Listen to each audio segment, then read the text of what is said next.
Is this arguably the most incredible run that we have ever seen from a team that nobody spoke about in this World Cup? I highly doubt that before this World Cup even began, many of us knew where Cape Verde was, who Cape Verde are, and that we'd be right here talking about them. If you like World Cup coaching insights from a real professional football coach so you can see what it's like from within the game, make sure you subscribe. Our channel is growing. My TikTok is growing. You can search me up anywhere, the Blue Gaffer FC. Instagram, TikTok, here on YouTube. There's a Facebook page with just my name, Phil, and then AP, where you can find me and connect with me on LinkedIn. Also, just search up Philip Nemeth. And here we are, ladies and gentlemen, the biggest question. Cape Verde's incredible run meets Lionel Messi. Can they get through? Firstly, comment your opinion. I'm going to talk you through why Cape Verde has had such an incredible run from a tactical perspective, but also from a psychological perspective and an emotional perspective. I'm going to talk a little bit about Argentina and Messi, because let's settle this debate 60 seconds into this video. Messi's the greatest player ever. He's better than Ronaldo. If you agree, comment with a thumbs up. If you disagree, comment CR7. Let's get it going. So what has made Cape Verde so good? How have they got here? Well, firstly, they've earned it. They've deserved it, and it's not a fluke. They got a point against Spain, and I watched that full game. And I was so impressed with their goalkeeper. And for those that watched my round of 32 predictions video and group stage review, you would have noticed I put their goalkeeper in my team of the tournament, team of the group stage tournament. They were so disciplined. They were so brave. And they got one of the best points in modern World Cup history, because everyone expected Spain, of all nations, the Euros champions, European winners, to not just beat, but to dominate and destroy a team from an island that hardly anyone's heard of. However, their game model, their compact 6-3-1 block. What does it do? Or the 3-6-1 that you're seeing on the screen, but it's actually even deeper than that, because their 3 and 7 are even more tucked in. And then you have their sort of number 5 or 6 who also drops. So it's much, much deeper than that. But I've put it like that because it links in with how they transition out. But they're very compact in their low block. They're narrow and disciplined. There's no space in behind, and they're very tough to break down, because when you're playing against a team like this, there is no space for you to play a ball in behind. There is no space into the channels for you to play Lamine Yamal in behind. Those spaces don't exist. And the other thing they're really good at, and we saw this in their game against Uruguay and also a little bit in their game against Saudi Arabia, is psychologically, firstly, and emotionally, they never give up. They always come back. They're always fighting. And their quick vertical transitions, especially against Uruguay. And it worked against Uruguay because Marcelo Bielsa's system in a way allowed it to. And that's where I am making a video, and it's going to be out in a few days' time on Uruguay and Marcelo and Bielsa. And we're going to talk about this a little bit more from a Uruguayan perspective in that video. But from a simple Cape Verde perspective, they were able to exploit wide areas, dangerous on the counter, use set pieces, and have those quick transitions that caused a massive problem for Uruguay. And ultimately, we have to remember, they've not lost the game yet. They are drawing games, and they're barely conceding goals, and their goalkeeper's on fire. And I think as the tournament is going and going and going, they're tactically getting better. They're understanding things. And I mean, what an incredible run. And the question really is, can they go one further? This small nation, this huge heart, these big moments, history made and a nation proud. If you're from Cape Verde, if you're from the islands or anywhere in the Caribbean or the islands, like, comment, and subscribe. And comment, especially because I'd love to get to know you and I'd love to chat with your thoughts. You probably know more about it than me. I'm just giving you an overall coaching perspective, but you can tell me about island football and how it looks like. So what are Cape Verde's strengths? What actually makes them so dangerous? Why have Spain, Uruguay, and Saudi Arabia all failed to beat them? Because on paper, it seems really simple. So why has it not happened? Well, if you look at the screen, the number one graphic, their defensive strength. That's the compact 6-3-1 block that I'm talking about. So it's a back 4 and 2 wing backs that drop in, right? Now, why is this really good? Because it means every single time that any team tries to break the lines and tries to attack them, it's almost impossible.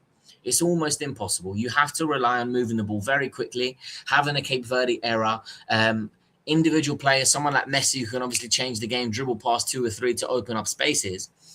But it also allows them to have this. to have that counter. As soon as they win the ball and they can play to their 9, their 7 and 10 are responsible for running off wide, and their 8 is responsible for going, and then they go. And they go and they go and they go. And it allows them to also be dangerous on the transition, which is my point number 2. They break fast in transition.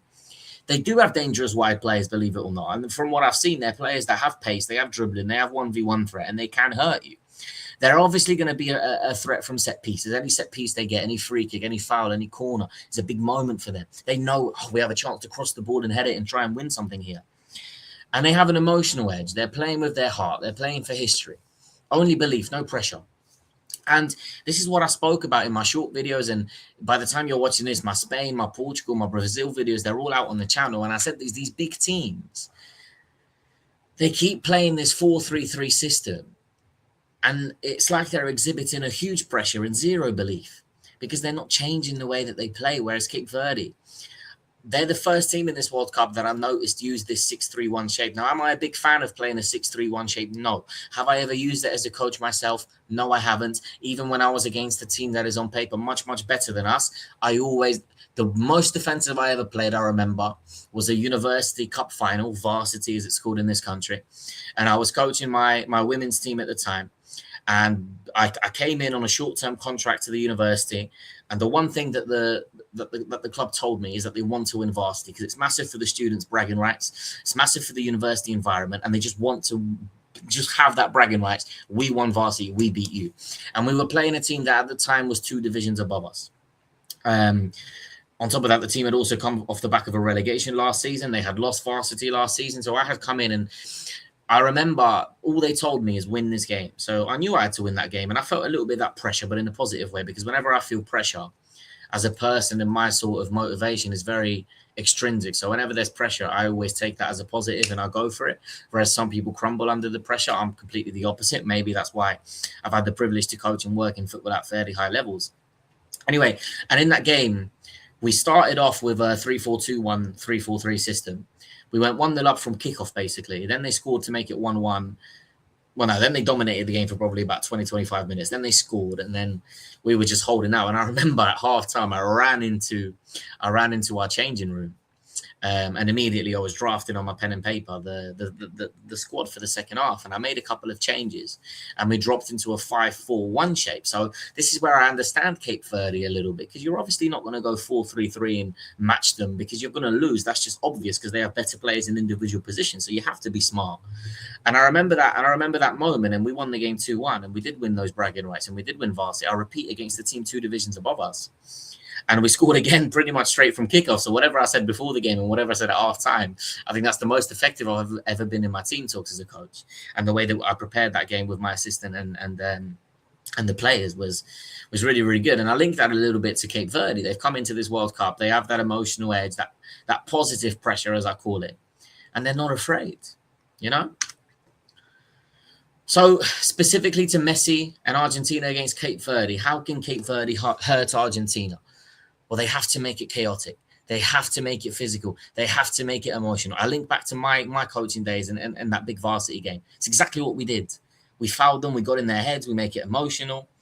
I was a little bit loud on the touchline. We make it a game that they don't want to be in. We make it a game where they're feeling, my God, everything's going against us here. What's the ref doing? What's this? Why is this coach yelling at what? And they're questioning themselves and everything that's going on, which takes their focus away from the game. And that is why, okay, if the World Cup was a league table, would Cape Verde win the league? No, they would not, because over the course of a season of many multiple games against higher positions, they would falter. But in tournament football, for 90 minutes or 120 minutes, you can close the gap on any team. And that's been proven multiple times by multiple nations and also in club football. In a 90-minute spell, you can close the gap. Cape Verde already did that to Spain. They did that to Uruguay. They did that to Saudi Arabia. Paraguay did that to Germany. Congo almost did it to England. So it's possible. You just have to be perfect. You have to be perfect. I've spoke about their key weapons already. The key thing for them defensively have to be really, really compact. I'm expecting their coach to show a lot of this. Stay compact, no spaces. As soon as Messi gets the ball, 2 or 3 on him, crunch him. When you win it, this is the key thing for Cape Verde, because they can't just get sucked in and defend with a percentage of possession of 10, 15, 20. Because then that's where I fear the physical fatigue of running and chasing the ball side to side is going to wear on them.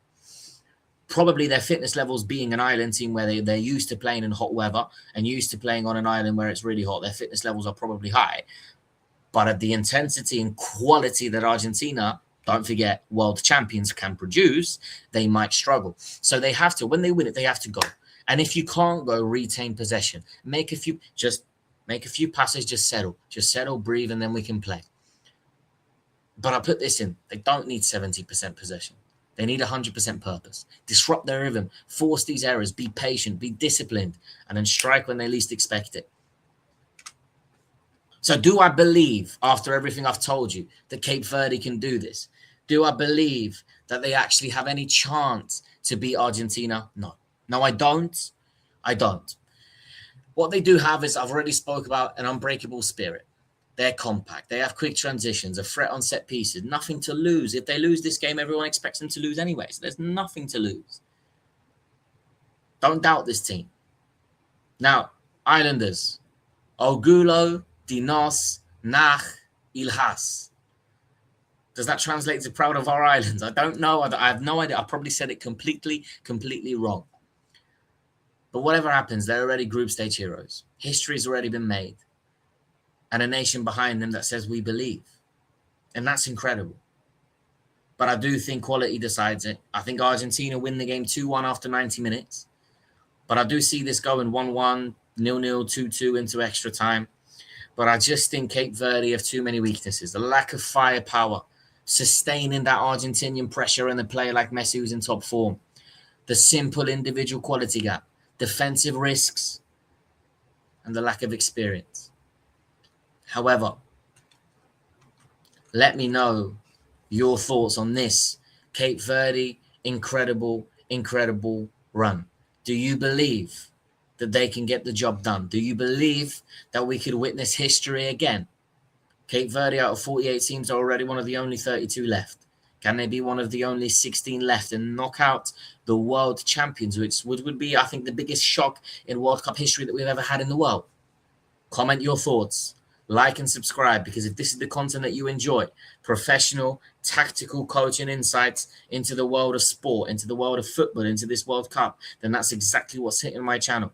Every single day there are shorts uploaded on YouTube and TikTok. Every 2 or 3 days there is a long-form video breaking down a nation, or a predictions video, or a something to help you understand the game from a professional coach perspective. So please do subscribe. Let's build a massive community here on the Blue Gaffer FC. Hell, let's go viral. And why not? And let's have the same belief Cape Verde do. Guys, thank you for watching, and I will see you on the next video.